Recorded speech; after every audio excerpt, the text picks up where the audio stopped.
ಪ್ರತಿ ತಿಂಗಳು PF ಹಣ ಖಾತೆಗೆ ಜಮಾ ಆಗುತ್ತಿದೆಯೇ? EPF ಪಾಸ್ಬುಕ್ ಚೆಕ್ ಮಾಡುವುದು ಹೇಗೆ ಎಂಬುದರ ಬಗ್ಗೆ ಸಂಪೂರ್ಣ ಮಾಹಿತಿ ಇಲ್ಲಿದೆ. ನಮಸ್ಕಾರ ಸ್ನೇಹಿತರು, ಉಪಯುಕ್ತ ಮಾಹಿತಿ ಚಾನಲ್ಗೆ ಸ್ವಾಗತ. How to check your EPF passbook. ನಿಮ್ಮ ಸಂಬಳದಿಂದ ಭವಿಷ್ಯ ನಿಧಿ ಕಡಿತಗೊಳ್ಳುತ್ತಿದ್ದರೂ ಉದ್ಯೋಗದಾತರು ಪ್ರತಿ ತಿಂಗಳು ಆ ಹಣವನ್ನು EPFOಗೆ ನಿಯಮಿತವಾಗಿ ಜಮಾ ಮಾಡುತ್ತಿದ್ದಾರೆಯೇ ಎಂದು ಪರಿಶೀಲಿಸುವುದು ಅತ್ಯಗತ್ಯ. ಕಂಪನಿಗಳು ನಿಯಮದಂತೆ ಮರು ತಿಂಗಳ 15ನೇ ತಾರೀಕಿನೊಳಗೆ ಈ ಮೊತ್ತವನ್ನು ಜಮಾ ಮಾಡಬೇಕಾಗುತ್ತದೆ. UAN ಮತ್ತು ಪಾಸ್ವರ್ಡ್ ಬಳಸಿ EPFO ಪಾಸ್ಬುಕ್ ಪೋರ್ಟಲ್ನಲ್ಲಿ ನಿಮ್ಮ ತಿಂಗಳವಾರು ವಂತಿಗೆಯನ್ನು ಸುಲಭವಾಗಿ ಪರಿಶೀಲಿಸುವುದು ಹಾಗೂ ಹಣ ಜಮಾ ಆಗದಿದ್ದಲ್ಲಿ ಕೈಗೊಳ್ಳಬೇಕಾದ ಕ್ರಮಗಳ ಬಗ್ಗೆ ಮಾಹಿತಿ ಇಲ್ಲಿದೆ. ನೀವು ಉದ್ಯೋಗಿಯಾಗಿದ್ದರೆ ಪ್ರತಿ ತಿಂಗಳು ನಿಮ್ಮ ಸಂಬಳದಿಂದ ಭವಿಷ್ಯ ನಿಧಿ EPF ಕಡಿತಗೊಳ್ಳುತ್ತದೆ. ಆದರೆ ನಿಮ್ಮ ಸಂಸ್ಥೆ ಅಥವಾ ಕಂಪನಿಯು ನಿಮ್ಮ ಸಂಬಳದಿಂದ ಕಡಿತಗೊಳಿಸಿದ PF ಮೊತ್ತವನ್ನು ಜವಾಬ್ದಾರಿಯುತವಾಗಿ ನೌಕರರ ಭವಿಷ್ಯ ನಿಧಿ ಸಂಸ್ಥೆಯ EPFO ನಿಮ್ಮ ಖಾತೆಗೆ ಪ್ರತಿ ತಿಂಗಳು ಸರಿಯಾಗಿ ಜಮಾ ಮಾಡುತ್ತದೆಯೇ ಇದನ್ನು ಖಚಿತಪಡಿಸಿಕೊಳ್ಳುವುದು ಅತ್ಯಂತ ಅಗತ್ಯ.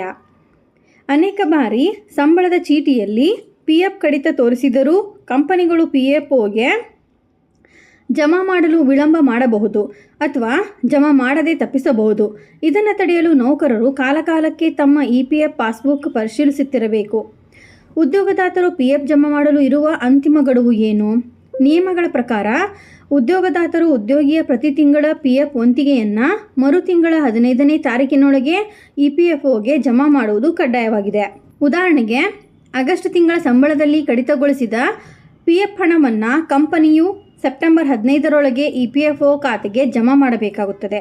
ಆದ್ದರಿಂದ ಸಂಬಳವಾದ ತಕ್ಷಣವೇ ಪಾಸ್ಬುಕ್ನಲ್ಲಿ ಹಣ ಕ್ರೆಡಿಟ್ ಆಗಿಲ್ಲ ಎಂದು ಆತಂಕ ಪಡುವ ಅಗತ್ಯವಿಲ್ಲ. ಆನ್ಲೈನ್ನಲ್ಲಿ EPF ಪಾಸ್ಬುಕ್ ಚೆಕ್ ಮಾಡೋದು ಹೇಗೆ? ನಿಮ್ಮ ಖಾತೆಗೆ PF ಹಣ ಜಮಾ ಆಗಿದೆಯೇ ಎಂದು ತಿಳಿಯಲು ಈ ಸರಳ ಹಂತಗಳನ್ನು ಅನುಸರಿಸಿ. ಅಧಿಕೃತ ಪೋರ್ಟಲ್ಗೆ ಭೇಟಿ ನೀಡಿ. passbook.epfindia.government.in EPFO ಪಾಸ್ಬುಕ್ ಪೋರ್ಟಲ್ಗೆ ಲಾಗಿನ್ ಆಗಿ. ಲಾಗಿನ್ ವಿವರ ನಮೂದಿಸಿ. ಅಂದರೆ ನಿಮ್ಮ 12 ಸಂಖ್ಯೆಯ UN ಯೂನಿವರ್ಸಲ್ ಅಕೌಂಟ್ ನಂಬರ್ ಮತ್ತು ಪಾಸ್ವರ್ಡ್ ನಮೂದಿಸಿ ಲಾಗಿನ್ ಮಾಡಿ. ಮೆಂಬರ್ ID ಆಯ್ಕೆ ಮಾಡಿಕೊಂಡು ನಿಮ್ಮ ಖಾತೆಗೆ ಲಿಂಕ್ ಆಗಿರುವ ನಿರ್ದಿಷ್ಟ ಉದ್ಯೋಗದಾತರ ಮೆಂಬರ್ IDಯನ್ನು ಆಯ್ಕೆ ಮಾಡಿಕೊಂಡು ತಿಂಗಳವಾರು ವಹಿವಾಟು ಪರಿಶೀಲಿಸಿ ಪಾಸ್ಬುಕ್ನಲ್ಲಿರೋ ಪ್ರತಿ ತಿಂಗಳು ಜಮಾ ಆಗಿರುವ ಉದ್ಯೋಗಿಯ ವಂತಿಗೆ, ಎಂಪ್ಲಾಯ್ ಶೇರ್, ಉದ್ಯೋಗದಾತರ ವಂತಿಗೆ ಮತ್ತು ಪಿಂಚಣಿ ವಂತಿಗೆಯನ್ನು EPS ಕಾಂಟ್ರಿಬ್ಯೂಷನ್ ವಿವರವಾಗಿ ಪರಿಶೀಲಿಸಿ. ಸ್ಯಾಲ್ರಿ ಸ್ಲಿಪ್ ಮತ್ತು PF ಪಾಸ್ಬುಕ್ ಹೋಲಿಕೆ ಮಾಡೋದಿಗೆ ನಿಮ್ಮ ಸ್ಯಾಲ್ರಿ ಸ್ಲಿಪ್ನಲ್ಲಿ ಕಡಿತಗೊಂಡಿರುವ ಎಂಪ್ಲಾಯಿ PF ಮೊತ್ತ ಮತ್ತು EPF ಪಾಸ್ಬುಕ್ನಲ್ಲಿ ಎಂಪ್ಲಾಯ್ ಶೇರ್ ಅಡಿಯಲ್ಲಿ ತೋರಿಸಿರುವ ಮೊತ್ತ ಸರಿಯಾಗಿ ಹೊಂದಾಣಿಕೆಯಾಗಬೇಕು. ನಿಮ್ಮ ಸ್ಯಾಲರಿ ಸ್ಲಿಪ್ನಲ್ಲಿ ತೋರಿಸಿದ ಉದ್ಯೋಗದಾತರ ಭಾಗ ಮತ್ತು ಪಾಸ್ಬುಕ್ನಲ್ಲಿ ಕಾಣಿಸುವ ಎಂಪ್ಲಾಯರ್ ಶೇರ್ ಒಂದೇ ಆಗಿರಬೇಕಿಲ್ಲ. ಏಕೆಂದರೆ ಉದ್ಯೋಗದಾತರು ನೀಡುವ ಶೇಕಡ 12 ವಂತಿಗೆಯಲ್ಲಿ ಶೇಕಡ 8.33 ಭಾಗವು ನೌಕರರ ಪಿಂಚಣಿ ಯೋಜನೆಗೆ ಹೋಗುತ್ತದೆ ಹಾಗೂ ಬಾಕಿ ಶೇಕಡ 3.67 ಭಾಗ ಮಾತ್ರ EPF ಖಾತೆಗೆ ಜಮಾ ಆಗುತ್ತದೆ. ಖಾತೆಯಲ್ಲಿ PF ಹಣ ಜಮಾ ಆಗದಿದ್ದರೆ ಏನು ಮಾಡಬೇಕು? ಸಂಸ್ಥೆಯ HR ಅನ್ನು ಸಂಪರ್ಕಿಸಿ.